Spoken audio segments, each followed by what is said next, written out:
Wow, it came out of nowhere. The United States of America finally applied some of the sanctions on the Russian Federation companies, Lukoil and Rosneft, the biggest Russian oil producers and oil sellers. What happened to our Donny? Has he finally understood that Russia is playing him? Maybe. Well, anyways, let's listen to what Donald Trump said here. Well, I don't know that they will. I think that they'll certainly have an impact. They're massive sanctions. It's sanctions on oil. The two biggest oil companies, among the biggest in the world, but they're Russian. They do a lot of oil. And hopefully it'll push, hopefully he'll become reasonable, and hopefully Zelensky will be reasonable too. You know, it takes two to tango, as they say, and we're going to find out. They hate each other. These two people hate each other. You know that better than anybody. And it makes it more difficult than it should be. This should be easier to do. But the level of hatred between Zelensky and Putin is very substantial. Could I add one thing? What the president is doing today with these sanctions is putting more pressure, of course, on both parties, in this case on Russia. It's all about changing the calculus, making sure that Putin understands that the president's vision this weekend of having a ceasefire, stop where they are, as you literally said, that this has to be step one now. And for him to really accept that vision and to come to the table. And then you have to put pressure. And this is exactly what he did today. Yeah, you see, pressure on Russia. That is what we like here. And indeed, sanctions, they might work. But whether they destroy the Russian economy?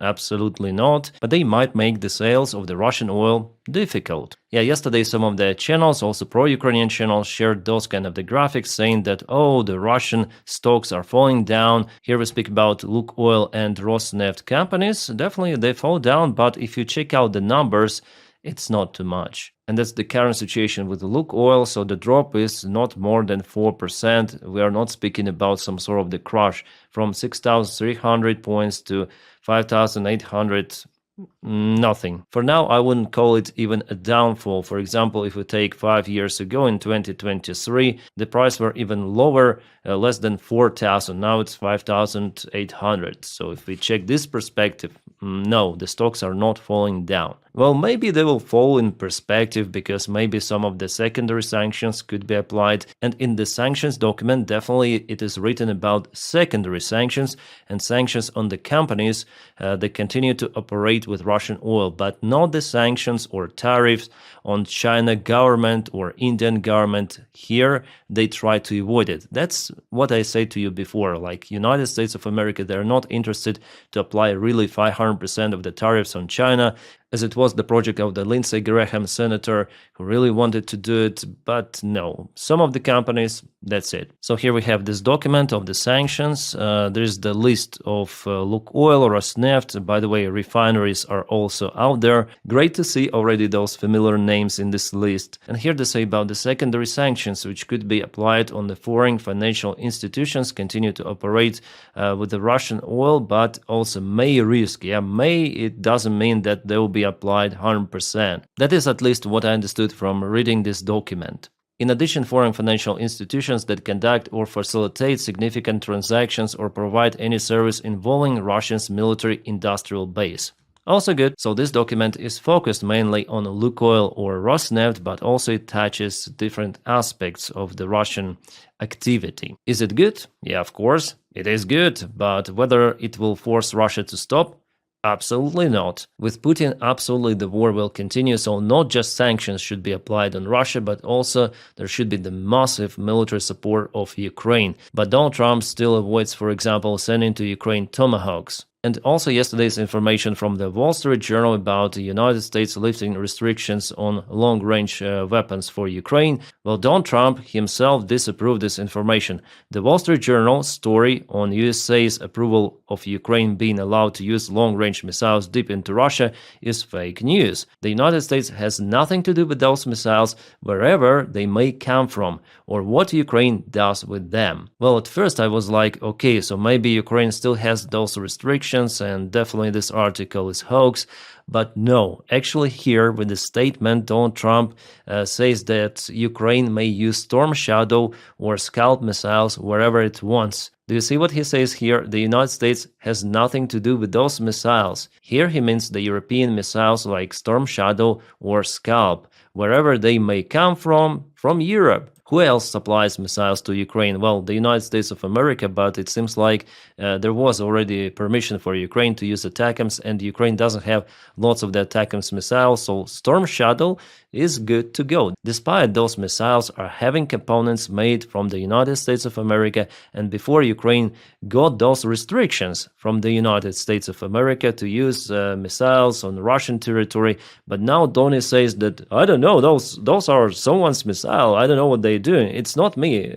So as you might see, it's the play of words. He wants to show to Putin that no, it's not him who gives that permission. But actually, in this case, the Wall Street Journal article is definitely correct. And on October 21st, so a couple of days ago, Ukraine has already used Storm Shadow missiles to hit Russian chemical plant, which is producing some sort of the powder components for Russian weaponry. It is located in Bryansk, so Bryansk chemical plant supplying the army of Russia. Storm Shadow is being confirmed by multiple of the sources. But it is European missile, so Europeans may do whatever they want with it. It's not Donny. Donny doesn't care, which is, I would say, a good position. Just recall Jake Sullivan from Biden's administration. They were so concerned. But I like that Donald Trump doesn't give up about this kind of the case. So Ukraine will hit many more interesting spots in Russia, more refineries, more military production facilities.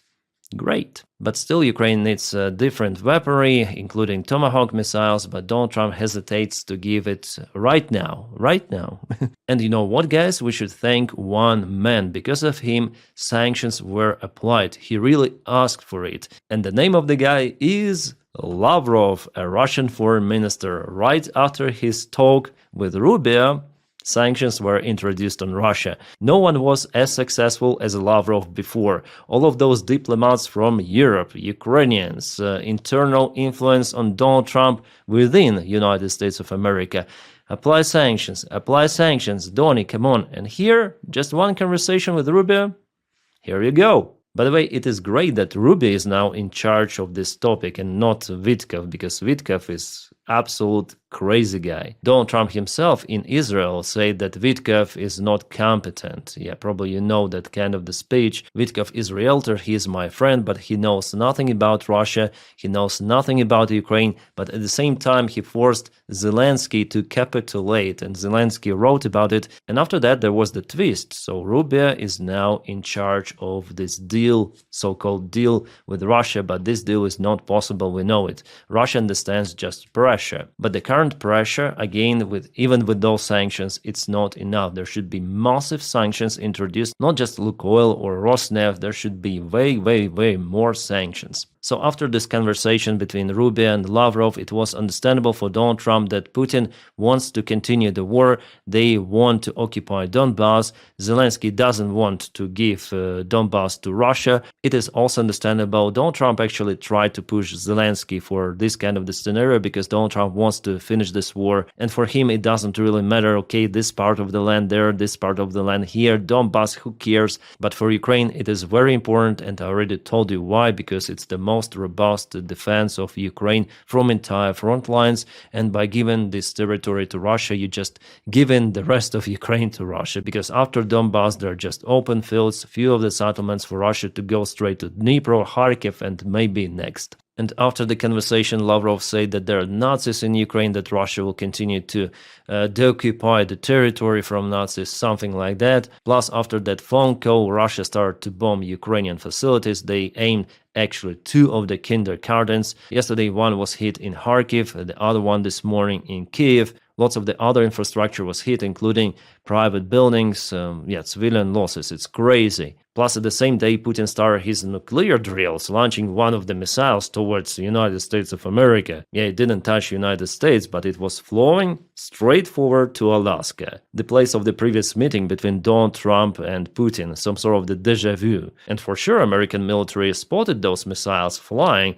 and there was some sort of the alert about this thing from the early warning systems, and this signal was given to Donald Trump as well. So Donald Trump's ego personally was touched because Putin openly humiliates Donald Trump. And even though we see how Trump really likes Putin, I mean personally, and doesn't like Zelensky, but he's forced to help Ukraine now because his best friend Putin, humiliates him openly. And ego, after all, is more important for Donald Trump than his relations with Putin. So in a way, Trump is forced to apply those sanctions on Russia because he has to react. People would not understand. 2 weeks, then 2 weeks, maybe you are too weak, Donny. Well, I think that in terms of honesty, the only thing I can say is every time I speak with Vladimir, I have good conversations, and then they don't go anywhere. They just don't go anywhere. So in that sense, but he explains here why he canceled the meeting with Putin in Budapest. Yeah, nice one. So finally Putin managed to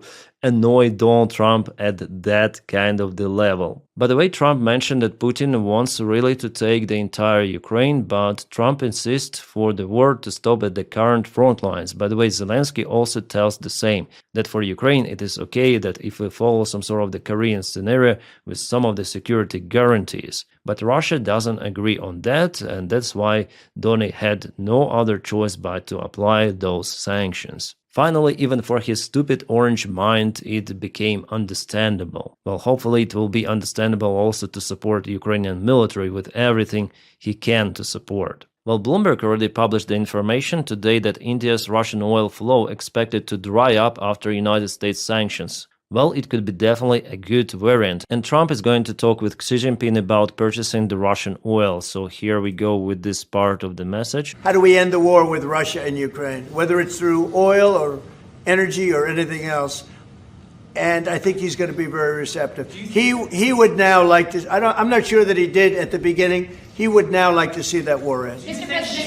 He says about Xi Jinping. Trump called Xi a strong leader capable of influencing Putin to end war in Ukraine. But I think that China will continue to support Russia in any sort of the case. Well, maybe not trading directly through Lukoil or Rosneft, there are multiple of the other different companies in Russia, but they will support Russia. And China's officials already stated it before that they will not let Russia lose. Those were the words of the Chinese foreign minister that he said to European official representatives, Kaja Kallas, I think it was. And you may ask, what's the Russian reaction? Well, they used their almost nuclear weapon, Dmitry Medvedev, a Russian chemical weapon, yeah, because after all, alcohol has its own chemical formula. Here's the auto-translate from Telegram, kind of the big post, but I want to go through it. Trump's cancellation of the summit in Budapest, new sanctions against our country from USA. What else? Will there be new weapons besides the infamous Tomahawks? If any of the numerous commentators still had illusions, here you go. The USA is our enemy. And their talkative peacemaker, here he mentions Trump, has now fully taken up the path of war with Russia. Yes, he does not always actively fight on the side of Banderit Kiev yet, but this is now his conflict, not the senile Biden's. Of course, they will say that he could not do otherwise, that he was pressed in Congress, etc. This does not change the main thing. The decisions made are an act of war against Russia. And now Trump has fully aligned himself with the insane Europe. Oh my god. Well, let's continue what Dmitry says here. But there is a clear plus in the next swing of the Trump pendulum. It is possible to strike with various weapons at all Banderit hideouts without looking back at unnecessary negotiations, and to achieve victory exactly where it only possible, on the ground, not behind the desk. Destroying enemies, not making meaningless deals. Well, destroying enemies, he means enemy USA, or what? USA is our enemy, destroying enemies. Right, Dmitry? And yeah, you may say it's the Russian alcoholic Medvedev, but he is a Russian official. He is elsewhere in the Russian TV, and his post is the Deputy Secretary of the Russian Defense Committee, something like that. So he is not the last guy, and he barks, then Putin tells him to bark. He says something that Putin cannot say himself. So the message from Russia is the same. We don't care about your sanctions, we do not care about your tomahawks, we will continue this war. We'll reach victory on the ground, but it seems like the actual reality on the front line is a little different, right? The Russian spokesman of the Foreign Ministry, Zakharova, already mentioned that the sanctions are counterproductive, and instead Russia will continue developing its energy sector with confidence despite the pressure. Okay. Also, she claims that Russia is immune to the Western sanctions. And you know, guys, actually, she is at least partially correct because Russia has markets elsewhere, not just in Western countries, and you cannot shut down them completely. Still, there are many of the players who like to buy cheap natural resources. Russia has shadow fleet, Russia with its partners creating some sort of the one-day companies to trade oil, gas and everything. Yeah, it is harder with those sanctions, but after all, it is possible. So for Russia, it will just take some time to adapt to the new realities. But after all, if someone really wants to buy the Russian oil, Russia will find out the variant to sell it. It's like those sanctions on the Western-made equipment. Still, Ukraine finds the drone parts which are made in the United States of America, in Europe, in Japan. How Russia gets all of that? Well, not directly, but via third countries. Germany, France, and other countries, they somehow start to export more goods and tech goods to Kyrgyzstan, Kazakhstan, maybe Turkey. Why? Well, you know the answer why. With oil, it's the same story. Top corporate managers, they're greedy, and it's very hard to cut those supply connections that continue to feed the Russian economy. So we'll see how it goes with those oil sanctions, but I don't think that they'll really force Russia to stop the war. And we have the great news from the European Union. It applied the 19th package of sanctions against Russia. It includes ban on imports, restrictions on movements of Russian diplomats, sanctions against those involved in deportation of Ukrainian children, penalties against the shadow fleet, new sanctions targeting Russian banks, and 100 foreign flagged tankers carrying Russian oil. Great! And Zelensky is now on a visit to Brussels, I guess. So very bad day for Russia, absolutely. And we have some of the update about Gripen jets that Ukraine will start to obtain probably in 3 years around. Well, at least for now, no one is saying about old Gripens. No, Ukraine signed a contract for new variant Echo. At least it is official information. It's just for people who write that Ukraine may obtain older jets right now and later on obtain new. No one says about it officially. But what they say that the deal price could be up to 9 billion euros, not 20 or 30 billion as I mentioned you before. However, I think that my number is more correct because together with jet, Ukraine should obtain infrastructure. Weapons, training, maintenance, spare parts, everything of that is very, very expensive. Maybe even more expensive than the jets themselves. Just imagine, maintain 100 of the airplanes. Crazy. But the good thing that proposal from Sweden is to use the confiscated Russian assets, which are not yet being confiscated, and mostly they're located in banks of Brussels. Now Europeans want to confiscate those. There are active talks ongoing, but actually Belgium may be even against it. Well, at least for now, their bureaucrats are saying that we will not bear all of the responsibility for this confiscation because Russia may go to the court against especially Belgium and Brussels. Guys, it's just crazy. By the time Ukraine has this huge risk for its sovereignty, those officials in Europe, those bureaucrats, once again, they don't want to risk even some of the financial stuff. I don't know, guys, we live in a parallel reality. By the way, Russian drones were spotted over Belgium and it seems like they don't really care. Yeah, Belgian Prime Minister will not be the only ones to pay Putin. So his conditions to confiscate those assets is to share legal risks among European countries. If the money has to be returned, all countries should do it, not just Belgium. And use frozen Russian assets not only in Belgium but also in other countries, but the main part is in Belgium, as I say too. And he says that they're gonna block this initiative not to allow confiscate Russian money. Okay. So the destiny of Ukrainian support, Ukrainian military lies in hands of those kind of the stupid suit-wearing clerics with watches that worth tens or maybe hundreds of thousands of dollars or euros in this case. Yeah, guys, I just hate those bureaucrats and officials, especially in Europe. And because of those idiots, Ukraine doesn't have enough military support. Well, fuck them. Ukraine will still defend itself against Russia. And luckily we have support from normal, usual people from all around the world. They're purchasing drones, vehicles, everything. Guys, without normal people, Ukraine would have been occupied mainly by Russia a long time ago, without those FPV drones and etc, etc, etc. My friends, thank you so much for your kind support, especially on Patreon and membership of the channel. Without your support, my job is simply not possible. Thanks for you, I am filming more, so expect one more video upload today in a few hours dedicated to situation in Ukraine, front lines and other news. Now I wish you all a peaceful sky wherever you are and have a great time.